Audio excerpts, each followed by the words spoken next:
포악이 가득하고 평안이 없는 것 같은 이 시대에 하나님은 여전히 우리에게 또 이 땅 가운데 역사하고 계신 줄 믿습니다.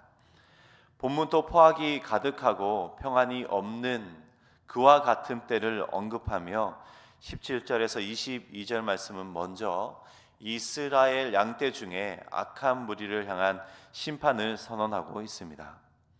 이전에 하나님의 양떼를 포악으로 다스리다가 바벨론이라는 들짐승의 먹이로 만든 그 악한 목자들, 곧 이스라엘 내에 있었던 악랄한 정치 권력자들을 향해서 심판을 선언하신 우리 하나님께서 이제는 이스라엘 백성들 중에 좀 힘 있다고 해서 또 좀 권위가 있다고 해서 가난하고 힘없는 연약한 이들을 착취하고 괴롭히며 횡포리를 부린 이들을 향해서 살찐 양에 비유하시며 그들을 심판하시겠다 말씀하고 계십니다. 이들이 어떤 횡포를 부렸기에 하나님은 심판까지 말씀하시고 계시는지 우리가 함께 살피면서 우리를 돌아보면서 여전히 우리 가운데 역사하시는 그 하나님을 만나고 기도할 수 있기를 바랍니다. 먼저 18절 19절 말씀입니다. 너희가 좋은 꼴을 먹는 것을 작은 일로 여기느냐? 어찌하여 남은 꼴을 발로 밟았느냐? 너희가 맑은 물을 마시는 것을 작은 일로 여기느냐? 어찌하여 남은 물을 발로 더럽혔느냐? 너희 양은 너희 발로 밟은 것을 먹으며 너희 발로 더럽힌 것을 마시는도다 하셨느니라. 이 살찐 강한 양들은 좋은 풀밭에서 먼저 배불리 먹고 그러고 나서는 다른 양들이 먹지 못하게 풀밭을 짓밟았다 말씀하고 있는 것이죠. 맑은 물을 또 그들이 마시고 나서는 다른 양들이 마실 수 없게 발로 더럽혔다라고 합니다. 힘없는 양들은 어쩔 수 없이 이 짓밟힌 풀을 뜯어 먹고 있었고 또 더러워진 이 물을 마셔야만 했던 것이죠. 이러한 횡포 앞에 힘없는 양들의 모습은 어떠했는지 21절입니다. 너희가 옆구리와 어깨로 밀어뜨리고 모든 병든 자를 뿔로 받아 무리를 밖으로 흩어지게 하는도다. 들짐승이 가득한 그리고 숨어 기다리고 있는 들판으로 내몰며 밖으로 흩어지게 했다라는 것이죠. 그리고 이 힘없는 양들은 어디에서도 도움의 손길을 찾을 수 없게 되었다라고 합니다. 평안과 행복을 도저히 그들 가운데 찾을 수 없게 되었던 것이죠. 하지만 그들의 이러한 포악은 영원할 수가 없습니다.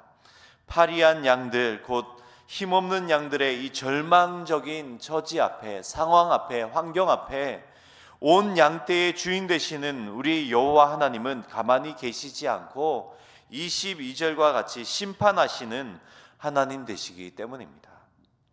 그렇다면 이렇게 심판의 지경에까지 이르게 된 그 원인은 무엇일까요?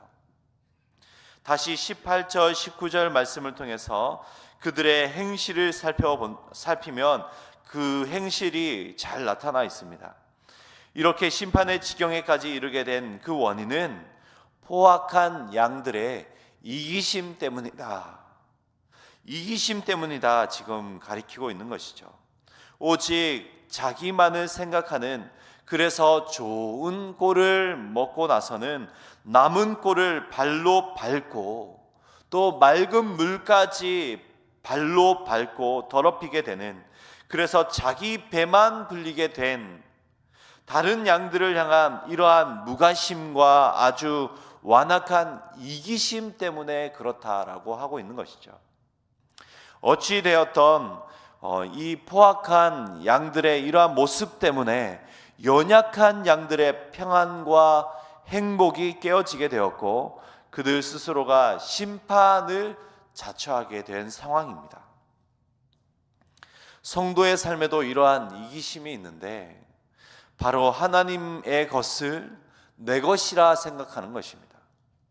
하나님께서는 그분의 양인 이스라엘 백성을 위해서 푸른 초장을 친히 제공해 주셨고 또 안전한 곳으로 인도하셨지만 오직 자기만을 생각하는 살찐 양들의 이 탐욕과 이기심으로 말미암아 전적인 하나님의 은혜의 선물인 초장에서 꼴을 먹는 이 행복과 혜택이 이제는 불평등과 불의의 도구로 전락하게 되었던 것이죠. 그렇습니다. 은혜를 내 것이라고 생각하는 순간, 은혜가 나로 말미암았다 내 것이라고 생각하는 그 순간 은혜는 포악으로 바뀌게 되는 것입니다. 행복이 불행으로 바뀌게 되는 것이죠. 평강이 심판으로 바뀌게 되는 것입니다. 성도는 값없이 받은 은혜 앞에 더불어 살아가며 하나님께 영광을 올려드리는 그러한 삶으로 살아가야 하는 줄 믿습니다. 더불어 살아가는 성도의 삶을 위해서 율법도 명령하였던 것이죠. 우리가 잘 아는 레위기 19장의 9절에서 10절 말씀입니다. 너희가 너희의 땅에서 곡식을 거둘 때에 너는 밤 모퉁이까지 다 거두지 말고 내 떨어진 이삭도 줍지 말며 내 포도원의 열매를 다 따지 말며 내 포도원에 떨어진 열매도 줍지 말고 가난한 사람과 거류민을 위하여 버려두라.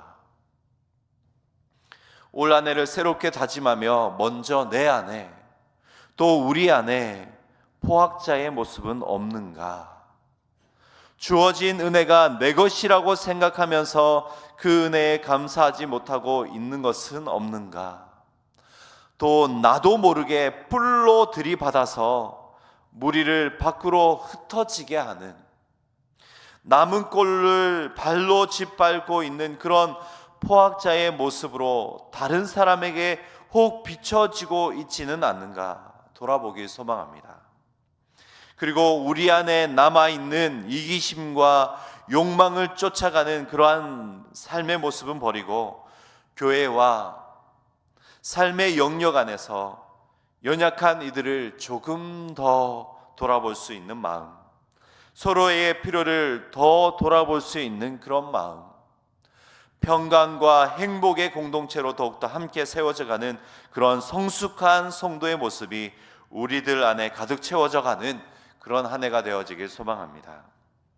이어서 23절부터의 말씀은 완전한 구원과 축복과 또 특별히 온전한 풍요와 안전을 그렇다면 어떻게 누릴 수 있는지 평화의 언약을 통해서 선포하고 계십니다. 먼저 말씀드린 것처럼 이기심과 욕망을 내려놓는 성도 한 사람 한 사람의 돌봄과 배려, 섬김, 또 그러한 관심이 공동체 안에 우리 삶 안에 분명히 필요합니다. 하지만 우리의 이러한 섬김과 내려놓음 때문에 평강과 행복이 온전하게 이루어지는 것은 아니다라는 것입니다. 때로는 여전히 이 깊숙한 곳 어느 한편에 이기심과 욕망을 내려놓지 못하는 이 죄인이 바로 우리들이기 때문입니다. 그렇게 포악한 양의 모습이 우리 속에 여전히 꿈틀거리며 또 그렇게 행할 때가 분명히 있다라는 것이죠. 그러므로 성도의 삶의 모습이 어떠해야 하는가? 하나님은 앞서도 지적하셨지만 아주 근본적으로 온전하게 어떻게 그 평안과 행복이 우리 삶 가운데, 공동체 가운데, 이 땅 가운데 이루어질 수 있는지 이후에 보이고 계신 것이죠. 23절 24절 말씀입니다. 내가 한 목자를 그들 위에 세워 먹이게 하리니 그는 내 종 다윗이라. 그가 그들을 먹이고 그들의 목자가 될지라. 나 여호와는 그들의 하나님이 되고 내 종 다윗은 그들 중에 왕이 되리라. 나 여호와의 말이니라. 한 목자 다윗, 곧 예수 그리스도를 세워서 먹이신다라고 합니다. 예수 그리스도의 통치를 통해서 참 평안과 참 구원의 행복이 온전하게 주어질 것임을 이루시고 계신 것이죠. 양과 같은 연약한 우리에게 있어서 목자 되신 예수님의 통치와 인도하심은 생명과도 같은 것이죠. 양은 스스로 물도 꼴도 찾을 수가 없는 그런 우매한 짐승입니다. 홀로 남겨지면 자기의 길도 자기의 앞길도 알지 못하고 헤매이는 그런 존재이고, 들짐승의 공격 앞에 죽임을 당할 수밖에 없는 그런 연약한 존재라는 것이죠. 결국 목자의 인도함 없이는 죽을 수밖에 없는 그런 존재가 바로 우리들이더라라는 것입니다. 그렇기에 양과 같이 연약한 우리의 가정에, 우리의 자녀들에게 목자 되시고 왕 되신 이 예수님의 통치가 온전히 서길 소망합니다. 우리 교회에 이 예수 그리스도의 통치만이 온전히 서길 소망합니다. 이 예수님의 통치와 인도하심이 굳게 세워진다면 여전히 연약한 우리들이지만, 우리의 가정이지만, 우리의 자녀들이고 우리의 교회이지만, 그리스도의 그 통치로 말미암은 우리의 이 사랑과 섬김, 또 서로를 돌아봄 때문에 그리스도께서 주시는 온전한 평강과 구원의 행복이 충만하게 흘러갈 줄 믿습니다. 더 나아가서 그리스도 예수의 이 통치가 그분의 백성인 우리를 통해서 세상과 열방 가운데 강력히 선포되어질 줄 믿습니다.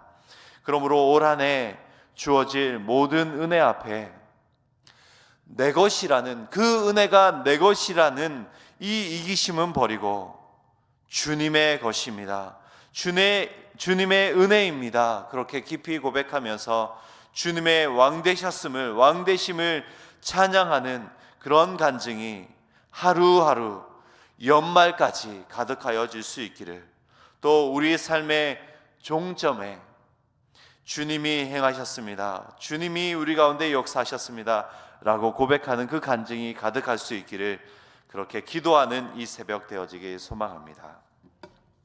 함께 들으신 말씀 생각하며 함께 기도하겠습니다.